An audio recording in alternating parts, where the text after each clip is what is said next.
In Islam, there is no harm for a man to look at a female child who has not attained the age of marriage.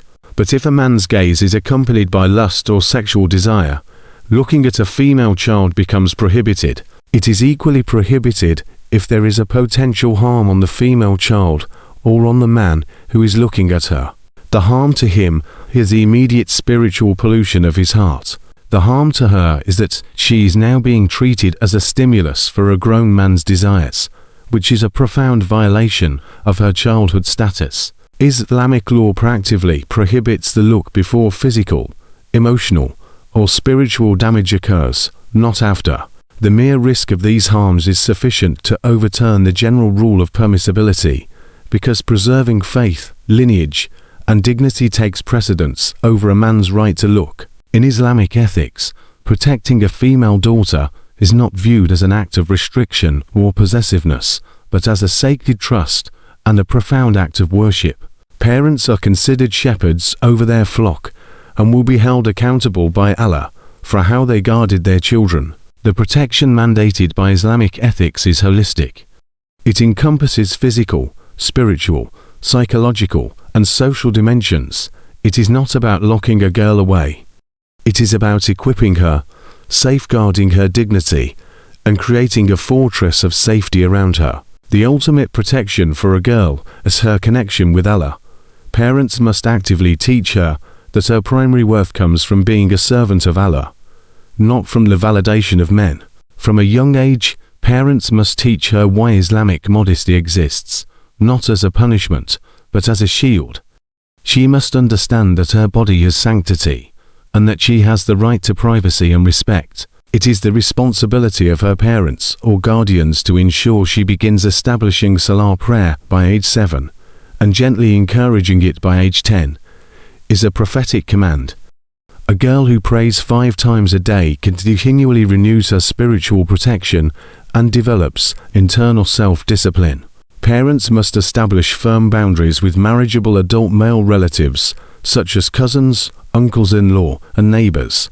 They must ensure that male guests do not enter the daughter's private spaces or stare at her in a suspicious way. If a male relative has a wandering eye, it is the parent's ethical obligation to confront him or limit his access to their daughter.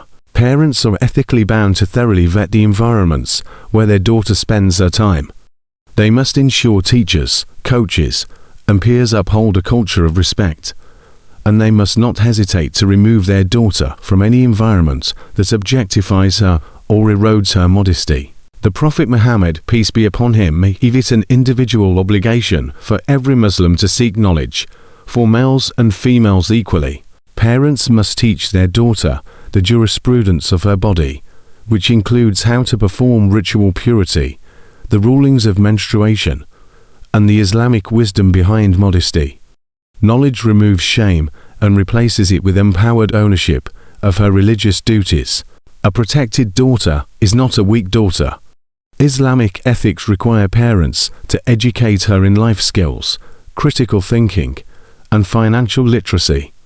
A confident, educated girl who knows her rights is far less vulnerable to psychological manipulation or abuse. One of the most overlooked harms in Islam is emotional and verbal harm.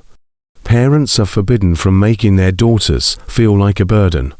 Parents must never shame their daughter about her appearance, weight, or choices in a hurtful way. Destructive criticism is a form of harm that violates Islamic ethics. Parents must create a home where the daughter feels absolutely safe to disclose anything, including if she has been harmed, harassed, or made uncomfortable by anyone.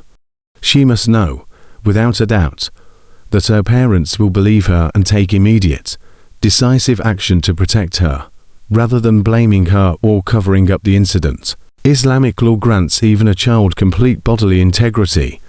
This includes teaching good touch, bad touch in an Islamic framework. Parents must teach their daughter that her private areas are sacred and inviolable. They must teach her that no one, not a relative, a teacher, or a doctor has the right to touch her inappropriately, and that she has the absolute right to say no and to scream for help. Parents must provide age-appropriate supervision. For a young child, this means not leaving her alone with marriageable men. For a teenager, it means knowing her digital world, which includes monitoring her social media exposure to prevent predatory grooming, online bullying, or exposure to explicit content. However, ethics demand this be done with transparency and respect, not secretive spying, which is forbidden in Islam. The most powerful psychological protection a father can give his daughter is how he treats her mother. A daughter learns her worth by watching her father. If he is kind, respectful, loving, and protective of her mother, she internalizes that she deserves a man who treats her the same way. Conversely, if the parent's marriage is toxic, she becomes vulnerable to seeking validation from outside the home, which lowers her natural defenses against predatory men. If harm does occur to the daughter, such as harassment or abuse, Islamic ethics do not allow parents to hide it for family honor. The parent's duty is to enact restorative justice to remove the daughter from the harmful environment, seek psychological counseling for her, and take legal, communal action against the perpetrator to ensure she is safe.